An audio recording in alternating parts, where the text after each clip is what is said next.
Good afternoon, and thank you for joining us for this Boost Engagement with Whiteboard presentation. My name's Lynette Barker. I'm a teacher librarian at St Teresa's Primary School in Newcastle, and I'm also a Microsoft Innovative Educator Expert, which means I get to hook up with some friends in my area. We play around with Microsoft tools and we look at ways we can use them to really enhance learning and engage the children. So on that journey, I managed to find Whiteboard and I fell in love with it. Just a couple of things to start with.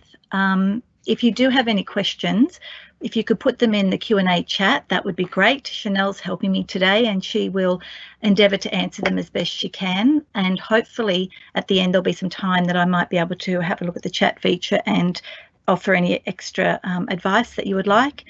I haven't presented through a live event in Teams before, so it's new for me, but I have enjoyed presenting other times. So hopefully we can make it through this together. The sessions are recorded, so if you don't want your name to go out there, make sure you post anonymously. And recordings of the event will be made available by the Microsoft team, and I think Chanel has put some links in there for you to follow. If you're having trouble with sound, as always with technology, turn it off and turn it back on again, and hopefully coming back into Teams, it will pick up the sound feature for you when you join the second time. I'm actually presenting from my caravan in Jindabyne. I'm still on school holidays and it's a beautiful part of the world with the lake and the mountains. And I would like to begin today by acknowledging the Gariga people, who are the traditional custodians of the land on which I'm presenting from. And I pay my respects to their elders, past, present and emerging. And I extend that respect to Aboriginal and Torres Strait Islander peoples who are joining me today on the call. The artwork there is by an artist, Crystal Hurst, and it's beautiful. It represents the river connections that it's a project they're working on in this area. And I think it's always lovely to reflect on what's important to the people around us in the environment. So I really wasn't looking for a whiteboard when I happened to find it. I was really on the hunt for some digital post-it notes. I have been using what we call thinking routines in the classroom. Thinking routines are activities and they help us to draw out from children what's actually happening in their mind, their thinking behind responses that they give us. It's sometimes they will give an answer and we will prompt them with the statement, what makes you say that?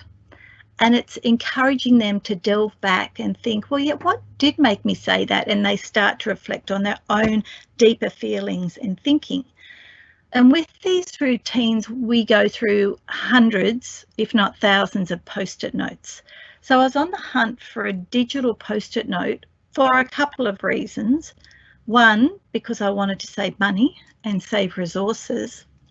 And two, because I wanted to be able to have all the learning and the post-it notes spread out, be able to close my program with them all in place, and then revisit that lesson and open up my program and all of the post-it notes would still be there as we left them. Too often the case was I'd be in a classroom, it was plastered with post-it notes, the bell went, I had to pack them all, never went back out the same way again. Also, I could grab my Surface Pro, take a photo, I could then put that in my OneNote, and yes, I could pull that up again during the next lesson, but then it became a static image and I wasn't able to interact and we weren't able to manipulate the post-it notes anymore. So on my hunt for this magical digital post-it note, I found Microsoft Whiteboard. So what I'm going to do today is not only show you the beautiful way you can use the post-it note within this program, but all the amazing features that Whiteboard has to offer. So I thought we'd play first, get you excited, like I'm excited about it. Then we can go back and look where it sits, where to find it, look at how to bring people in to collaborate with them, and then how to share what you've created. So hopefully you'll take away one, if not more, exciting new ideas to try when you get back to the classroom. So first of all, I'm just going to, you can have a look here. This it's just a great big screen. It's a never-ending canvas with all my things on here. Not unlike a Prezi to look at when I do that, but offers so much more. I was asked at one workshop, why use this and not a OneNote page, because it's already sitting within the OneNote program for the kids. I think you'll see the interactivity that this has to offer. It takes it learning to a whole new level. So Microsoft has given us the whiteboard experience, but with all of these features. So I'm going to take you through the toolbar at the bottom first. You can see in the tray here, we have a set of about 6 pens. If I tap on one of those, I can actually change the colour and that will sit there. If you particularly love pink, it'll stay there and be a pink pen for you to pick up. If you want to change the size of your pen, you can do that, and then you can simply write. Now I'm using a Surface Pro with the pen. If you don't have a pen, you can go up to the settings.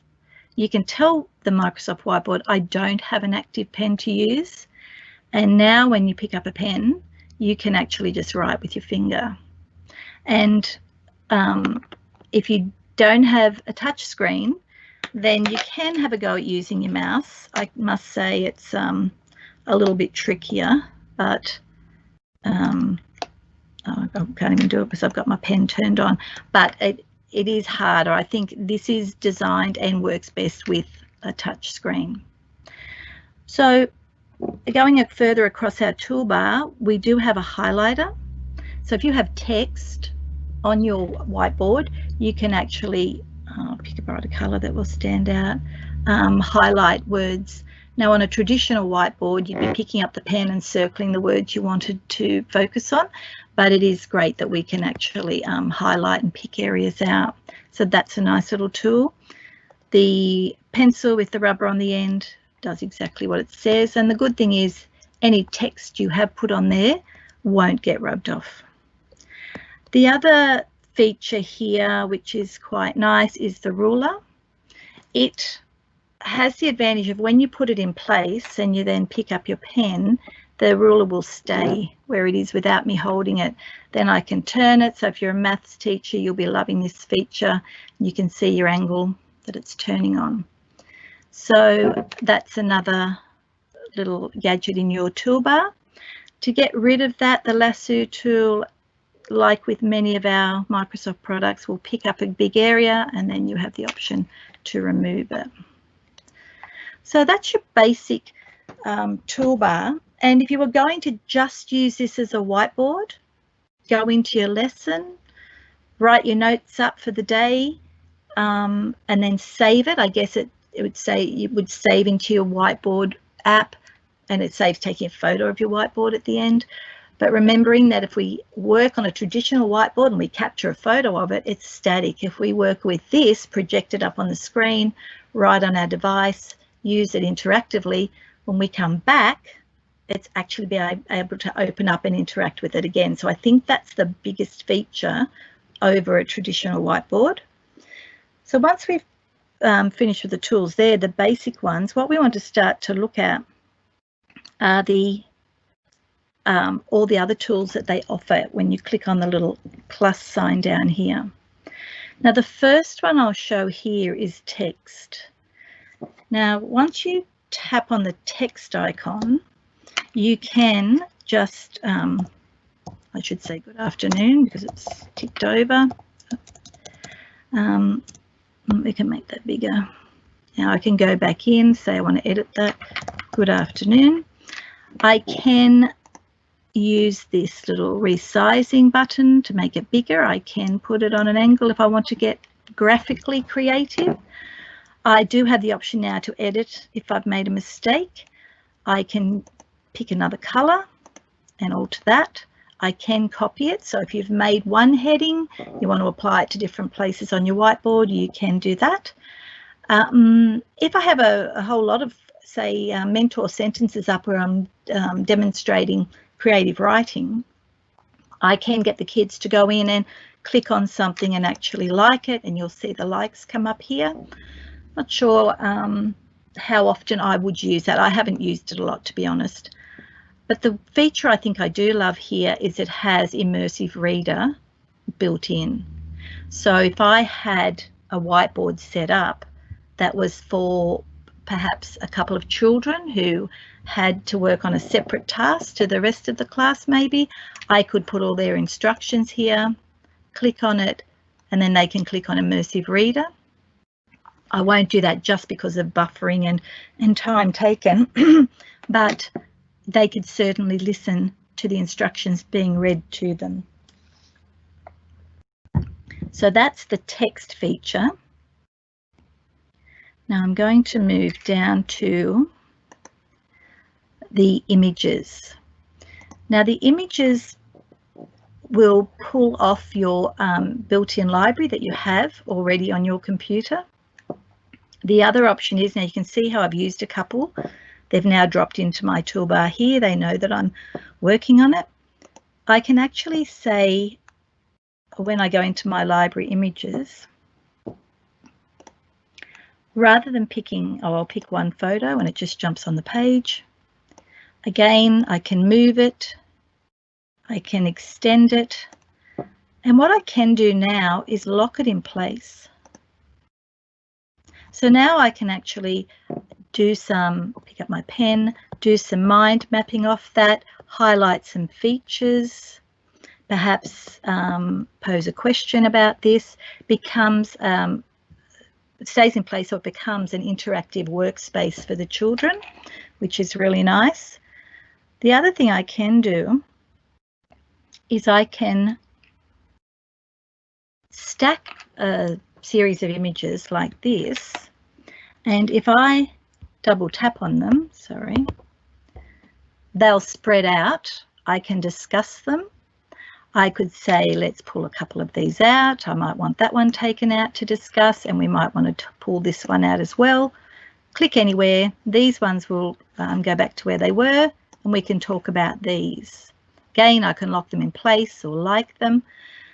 What I can't do, and I'm not sure why, and maybe it's a feature we need to talk about, is actually add them back into that pile. I haven't worked out how to do that, but there's probably a way to do it.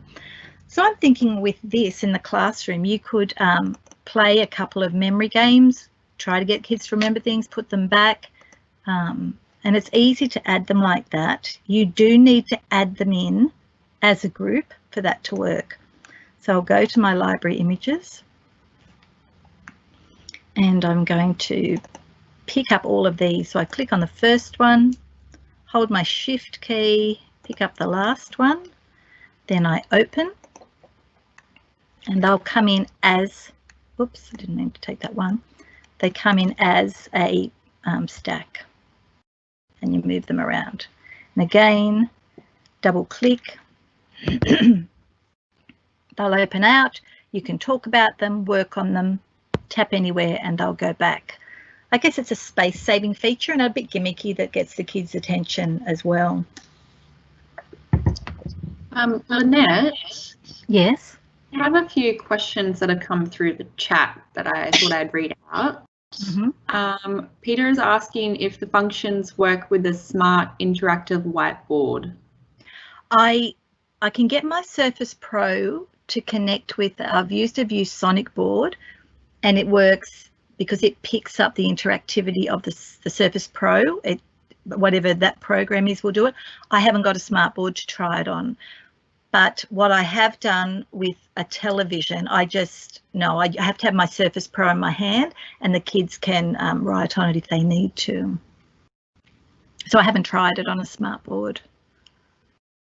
Awesome. And Rachel is asking if the whiteboard file type is an extension.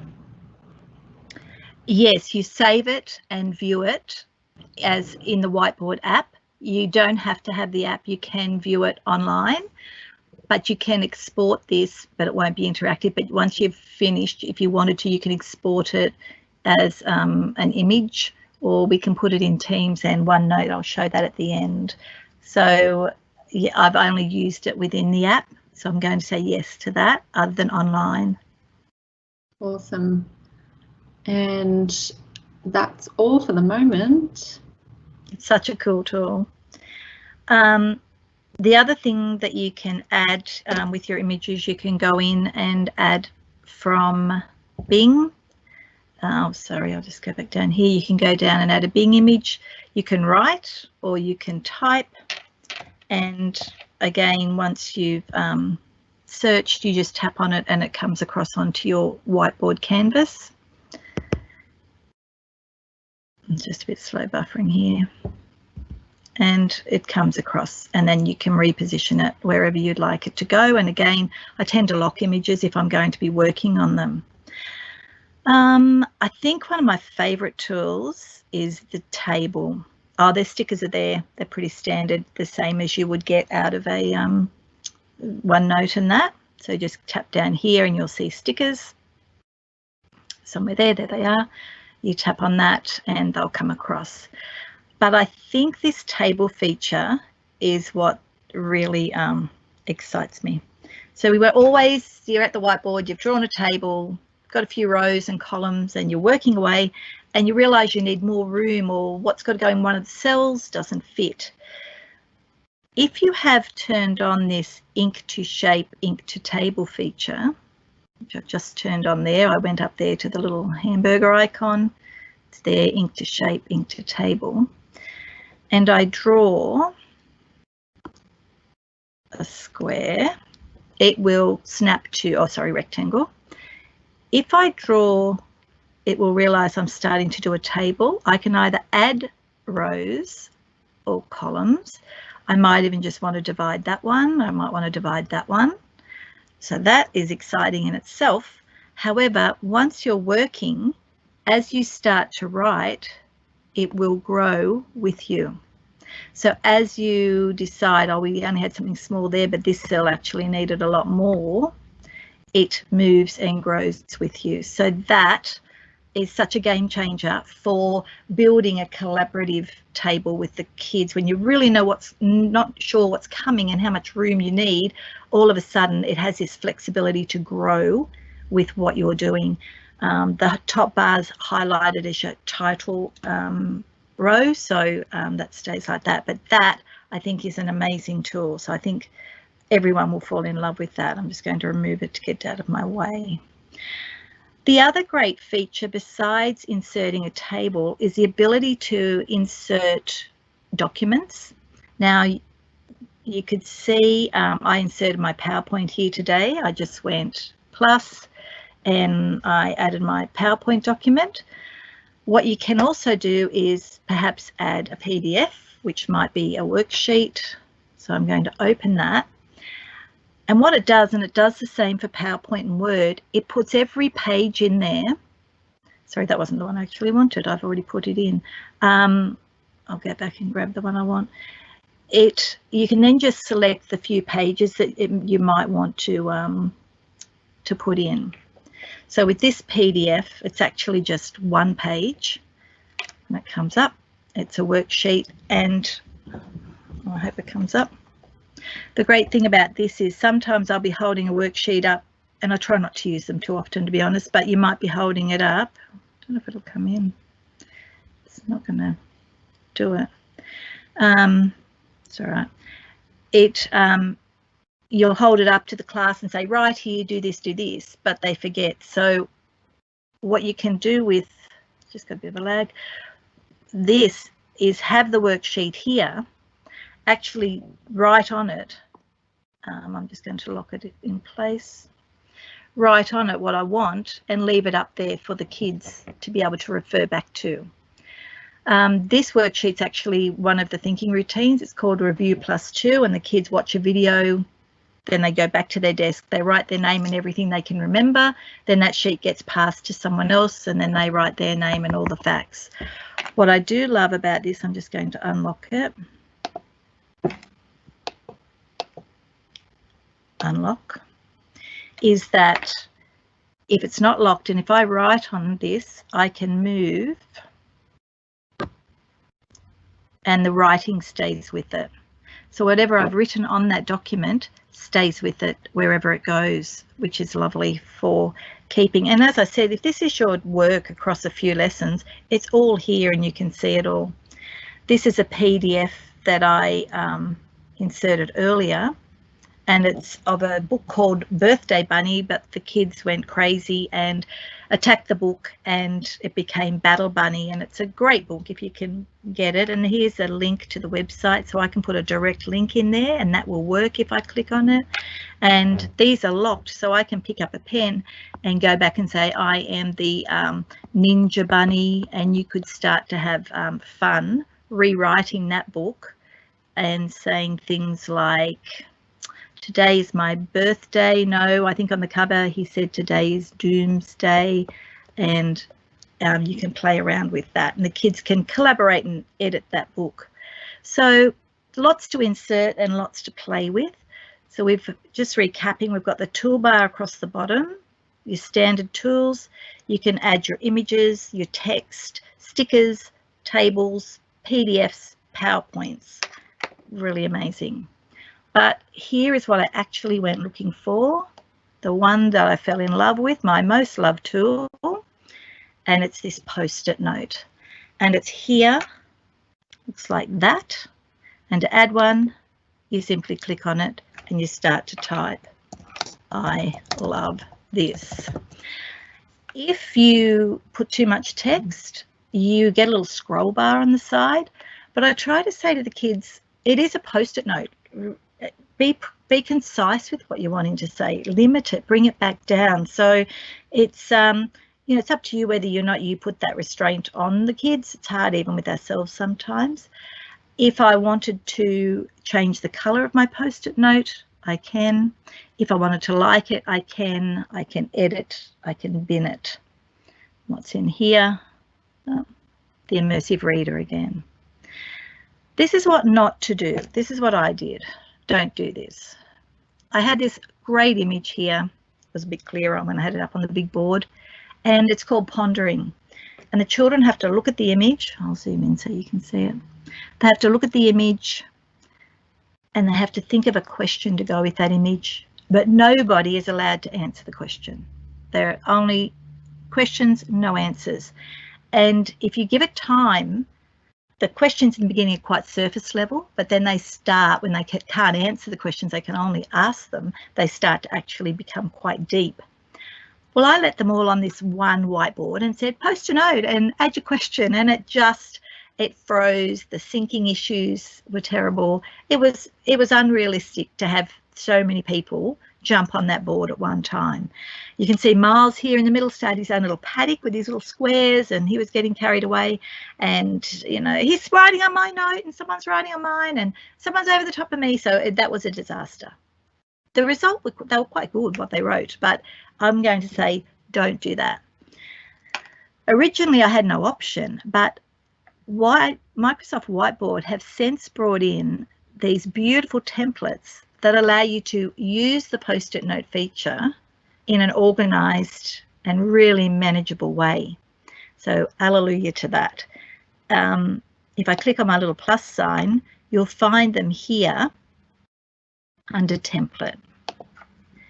And they have some really nice ones here. There are brainstorming ones, some meetings, a SWOT analysis. There are some here for project planning. So if there's one there that you wanted to use, you simply tap on it and it comes onto your whiteboard. Now, the parts are all movable. I'm just going to see if I can bring it down a bit out of the way. Sorry, I've lost my board here. Where's it gone? There it is. Oh, you can see it there. So all the parts within it can be changed. So I can actually click up here and add a title. I can say EduDay. I could say here, this is a what do you know, what do you wonder, what have you learned. I could actually change that to group 1. So rather than it being everybody in together, I could say group 1, I'd like you to post some responses there. Group 2, I'd like you to put them there. So it's a really nice way to organise. And if this group decide, oh, I've actually got more than 6 points or there's more than 6 members, you can add post-it notes to it. You can also start to pull them out and shuffle them around if you decide you want to manipulate them and do something else with them. So they are really nice tools to play around with those templates, and I would jump in and have a look at what one suits what you're doing at the moment. Probably a good one to start with is just the note grid. It's simple. It starts small like this, and you can build on that the same as the others, adding more notes, pulling them apart. So that might be a nice one to start and play with. The kids themselves, they, if you give them access to the whiteboard app, or if they have their own BYOD, they've worked in groups that we were doing FIRE, and 3 groups came up with quite different ways of using the Microsoft Whiteboard. So one group here, they started mind mapping off a central theme, and then they started another theme over here, and you can see they've added some extra images. Another group grouped it differently with their facts in different colours for different concepts and just their list of their pictures there, and this group threw it all on board. They actually cut and paste the bigger sections, and then after I said, well, we're not going to do that, they left it there and they pulled the facts out and wrote them on post-it notes. So it's not a bad way to get people to pull out the main idea of a concept or an article. So that works really well.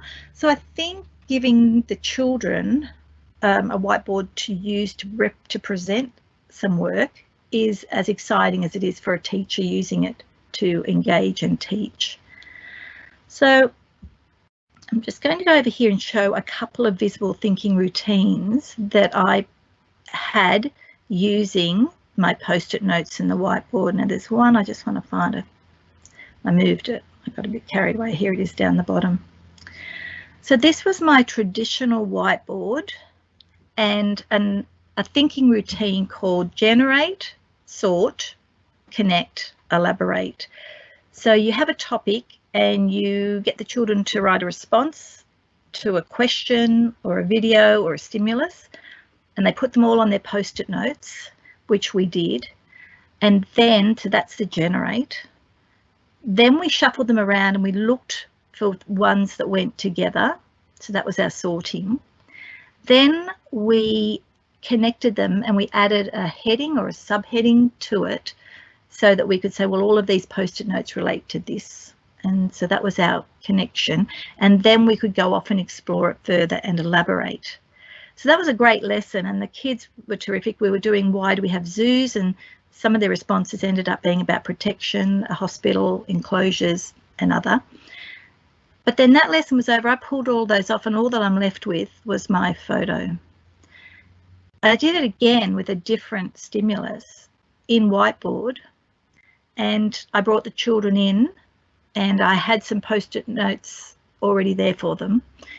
And then they were all yellow, so to start with, they were all the one colour.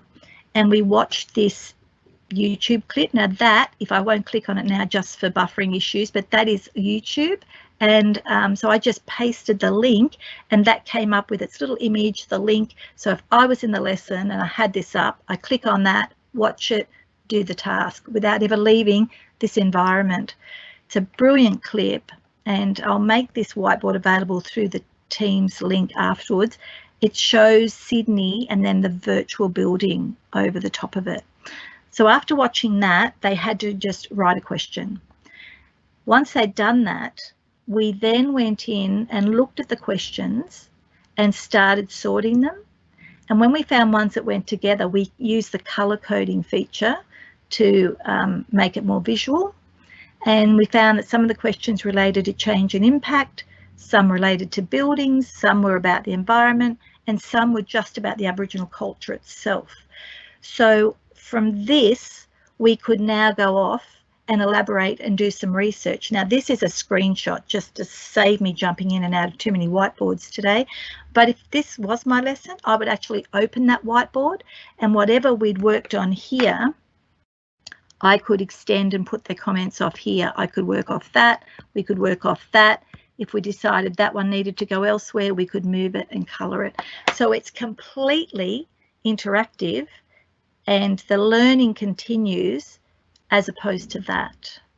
And I guess the beauty with what we've been through recently is we wouldn't even have to be in the same room to be doing this one. Whereas for this, the only option with this is in the one classroom.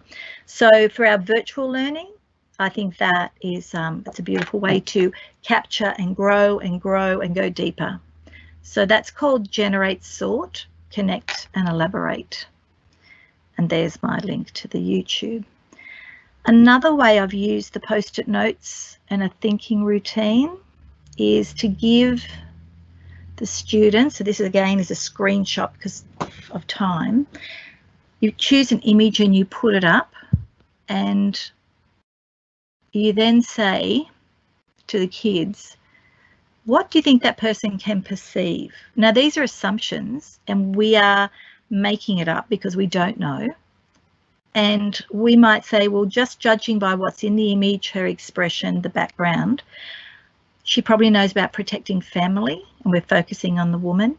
She probably knows about her life being threatened, about what it's like to be a caretaker, perhaps a peacekeeper. She might understand and be able to say, I know what it's like to fight for freedom. I know about loss and sadness and motherhood and fear and love and wars, and all the words that children give you, you're typing up. So I led this discussion, but it's here available for them. And it's amazing because we can keep coming back to it. We could add more if we wanted to, because I've looked at this image many times. It's one I've used a lot, and only recently noticed that little hand down in the bottom left. So you could do a whole discussion around that. And I know we're stereotyping by what we're seeing, but that's also another option to leap off into a discussion about how we do stereotype and are we right in doing that. However, for this, it was a writing task, so we were delving deep and trying to imagine the life of this person, the perceived life. So then I could add some more post-it notes in another colour. And once you have that one list of perceptions, you pick one and we say, all right, now, if we're going to take the caretaker angle, this person probably, what do they believe? Well, she probably believes using a gun is the only way to protect her family. And she might believe that carrying, I've got caring there, I should say, carrying a gun is acceptable and necessary. So that's a different world to us. So we're trying to step inside, and then we add another post-it note that say, okay, if that's what they perceive and that's what they believe, what do you actually think they care about? Well, survival of family.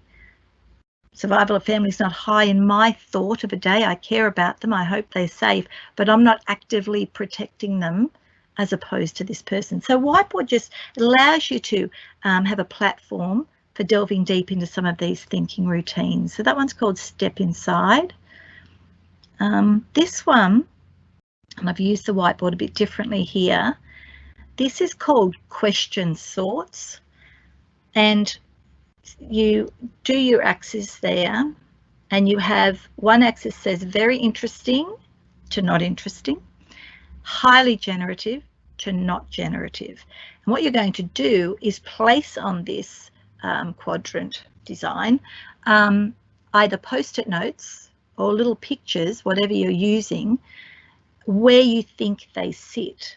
So for example, if I was going to go off and research from the previous Aboriginal and the buildings task that I had, I could take this question: how did the Aboriginal people make boats?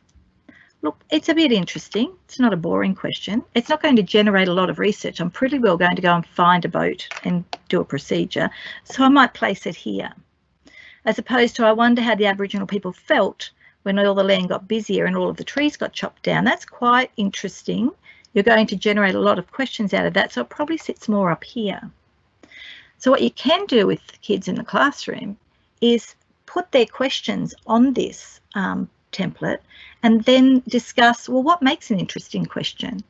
You know, there are times when questions are not generative, they're not interesting, but you just need the knowledge and you need that fact. So we do have to have some questions here, but will they be our big research, big picture questions? Probably not. So with the post-it notes and placing them, children can manipulate them and move them to where they feel they could sit best. With this activity, I actually took some clippings from a Facebook page called Humans of New York. Great little small stories, they're that long.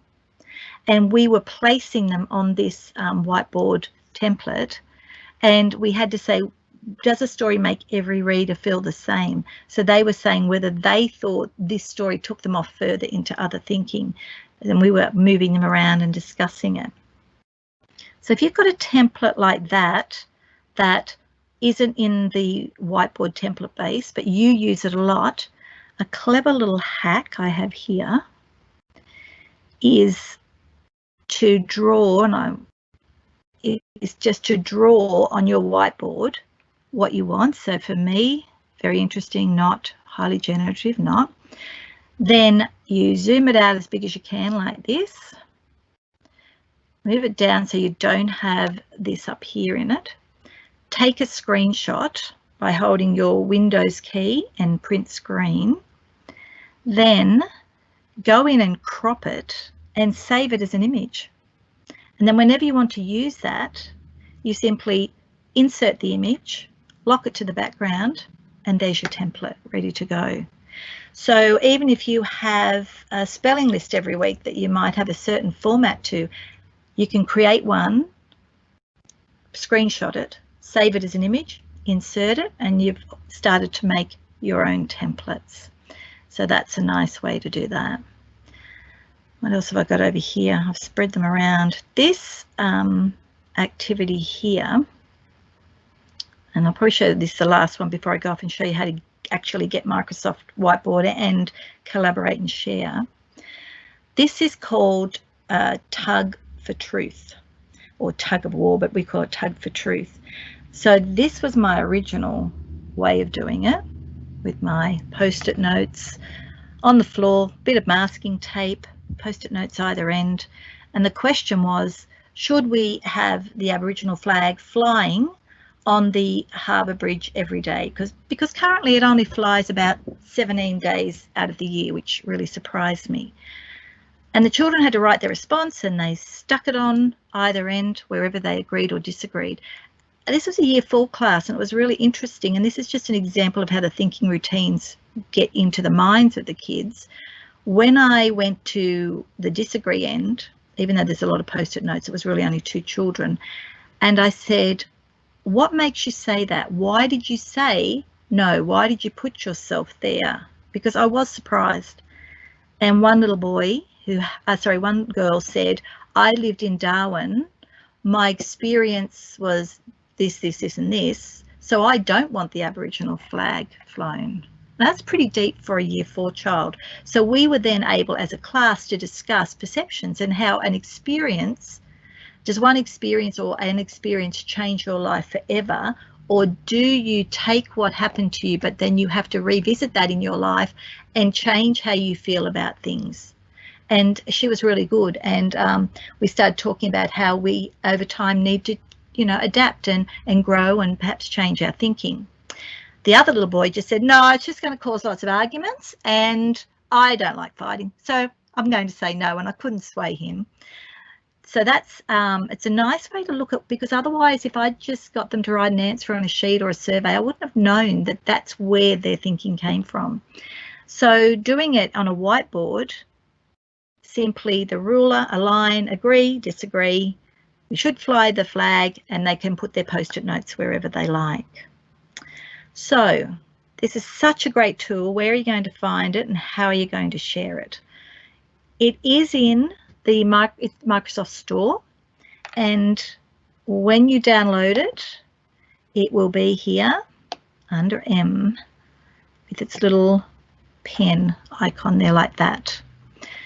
When you open it, it will, you'll have this. I'm not sure if it actually opens onto your last whiteboard or it opens into your dashboard here, either or. If you're in a whiteboard, you simply click this little arrow to go back to your dashboard. Sign in, because it will save all of your whiteboards and then you can use them wherever you are.